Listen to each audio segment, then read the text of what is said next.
Carolina Panthers returned to practice yesterday coming off of the bye. Let's get you caught up on all the latest news from the Dave Canales press. Brace yourself for the ultimate Carolina Panthers experience. Welcome to Two Growls, One Roar, the podcast that hits harder than a Luke Kuechly tackle. We're diving deep into the heart of Panther Nation, bringing you unrivaled passion, insider takes, and pure gridiron fire. From Wilmington to the cosmos, this is your home for the fiercest football talk east or west of Charlotte. Welcome in, folks, to another edition of the Two Growls, One Roar podcast. Please hit that subscribe button. Give me 5 stars if you're listening on a podcast platform. Appreciate you guys tuning in. As always, Carolina Panthers back at practice on a Monday, typically a day that is off after your Sunday game, but the Carolina Panthers had a bye this week, so they're getting ahead of the action. And we had a presser from Dave Canales yesterday.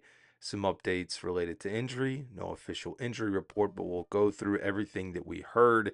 And looking ahead to this week, a big matchup. Now, one of the things that stood out to me a little bit in this presser is that Dave Canales was one of us on Sunday.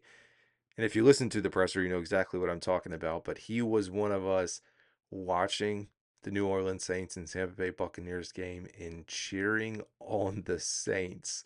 He admitted that, and he said he had to kind of take a step back a little bit, not to get too invested, but he was invested there, pulling for the New Orleans Saints. And I mean, who wouldn't be in this situation, trying to give the Panthers any and all opportunities to be able to get into the playoffs and have a chance at the division, which is exactly where the Carolina Panthers sit right now. And we've spent a lot of time talking about scenarios, what that's going to look like. We can spend a little more time on it later this week as we get into the preview, get you guys prepped for the game against the Saints. But as of now, we'll let that one ride for a little bit because we've talked through all the scenarios, just knowing that one game at a time. And the Carolina Panthers cannot, and I don't think they should be, looking past the Saints at the Tampa Bay Buccaneers. It's a big week.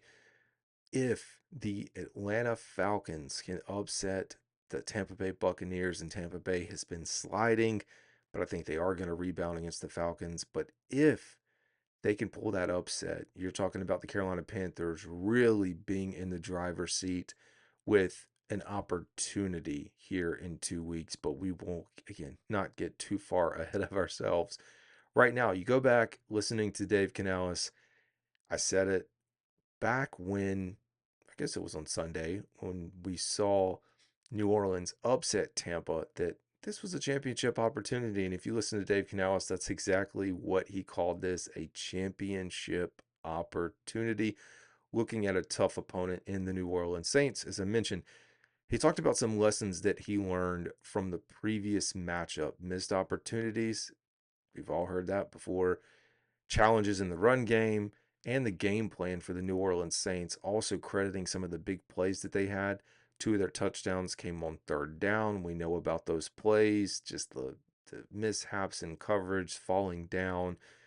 Panthers have to make some plays this time, and as we have seen, New Orleans isn't going to just turn off. They're not going to shut down. They're going to be out there and they're going to be competitive, and it's in New Orleans, so it is going to be loud. I think the Carolina Panthers are going to be focused. They are an early favorite. They could technically still work some magic if they were to lose this game, but getting off on the right foot and staying ahead is the name of the game right now, or at least staying in pace with Tampa Bay as we get down through the final 4 games of this season. Now, a few injury updates for you. So Jaycee Horn and Claudin Cherelus, if I can talk this morning, are trending in the right direction, coming out of the concussion protocol. We'll get official updates there. The Lathan Ransom hand injury, we did not get really any update as far as if he's going to be available or not available, his participation, but it's not related to the previous hand injury that he had, so I don't know if that's good or bad.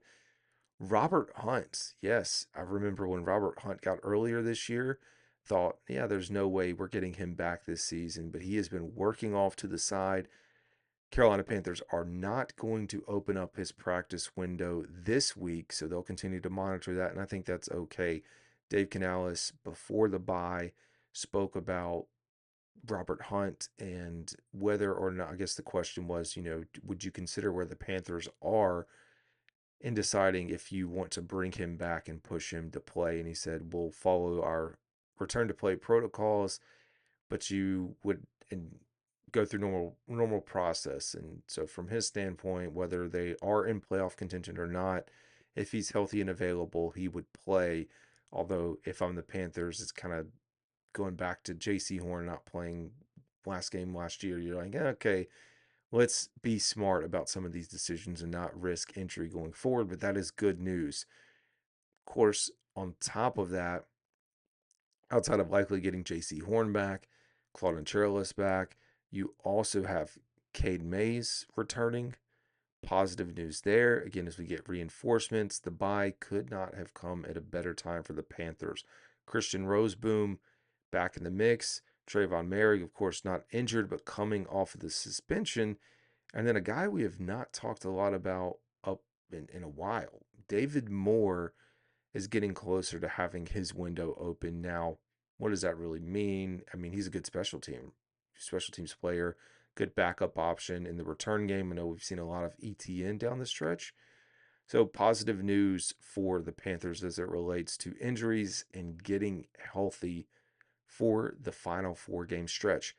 Expectations for Bryce Young. It's been a conversation that we've had as fans. Dave Canales talked a little bit about it with Bryce Young being able to continue to lead the offense and push the concepts forward, being able to protect the core run game, pass concepts. You know, one of the things that he talked about with Bryce Young that he's praised him for was his ability to handle different environments, being able to get the team set and prepared. And those are things that you need out of your starting quarterback, especially one that you may be considering long term, paying a ton of money.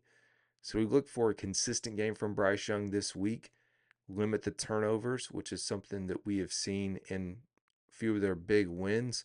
Smart, efficient football, and of course, running the football is going to be a big key for the Carolina Panthers on Sunday. Now, talking through the team itself, Dave Canales speaking on the team's discipline and maintaining high performance.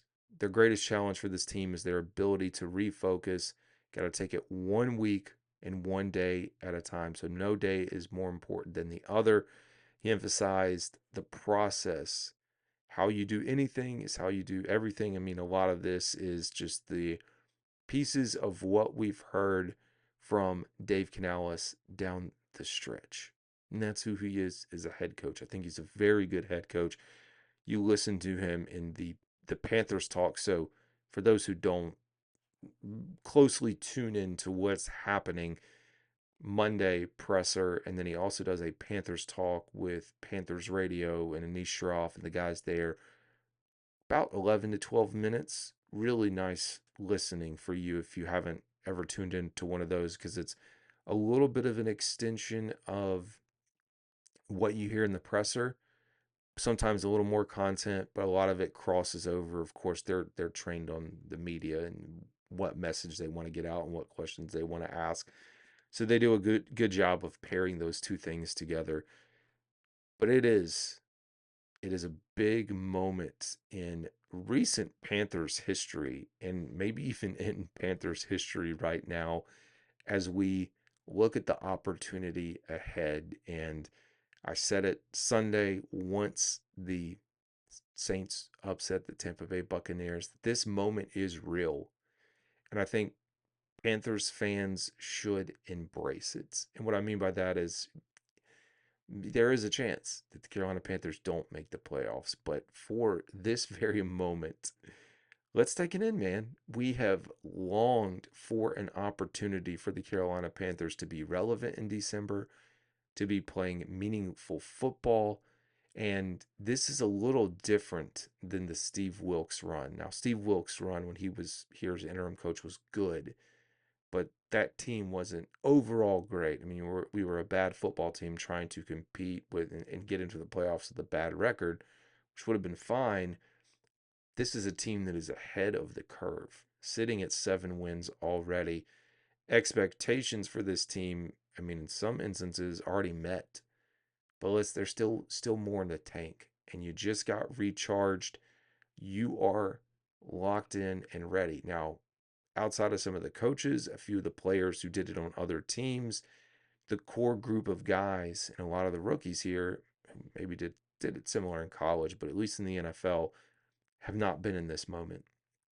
We have not seen Bryce Young in this moment as well. And I think this is a really good chance for Bryce Young to shine, for him to give us a version of himself that we have seen throughout his career, both at when he played in high school and at Alabama. He does have this clutch gene. I do believe that. And I think he's going to get paid eventually. We've talked about it. Fifth year option makes a lot of sense. But his ability to execute and give the Panthers an opportunity, I think it's there. It's right in front of them. Of course, the other thing that's going to be very beneficial to the Panthers and where they sit now is the health of Chuba Hubbard, who seemed to turn a corner, really giving them a nice chance. Rico Dowdle, who has a week of rest. I know he was I don't know that he was necessarily banged up, that it would pop up on the injury report, but there's no doubt that he was kind of slowing down a little bit. So giving him some time to rest and regroup. And the receiving core, man, I would take a look at what's ahead. You talk about a rookie season from Tedero McMillan where he is on pace. We've talked about it to break the rookie receiving mark here for the Carolina Panthers. And folks, he's probably left, I'm going to guess, 100 or 200 yards on the field, if not more. With some of the drops, he's had some called back because of penalties. This guy is legit, and he's got 4 games to go, looking like the top end talent that you would want out of your number one. So it's an exciting time. And if the defense continues to trend in the direction they are, with Ejiro Evero helping them force turnovers, one of the questions that was brought up was the production of DJ Wonnum and the lack of a pass rush for the entire team, which we know about. And one of the things that Canales emphasizes, although we are not getting there, we're doing a good job of creating pressure. That's how you're forcing some of these turnovers in key moments. And they're also doing a great job setting the edge in the run game for our outside linebackers. All you can ask for at this moment. We know the Carolina Panthers are going to have to upgrade that edge position to get them a really good pass rusher in the offseason, which is something that we'll keep monitoring. But as always, folks, this is Carolina Dad. Appreciate you guys tuning in. We'll be back with our normal full breakdown preview. I know we didn't get to do it against the Rams because of the holiday and Thanksgiving and all those things merging together. We will have a full breakdown for you guys for the Saints.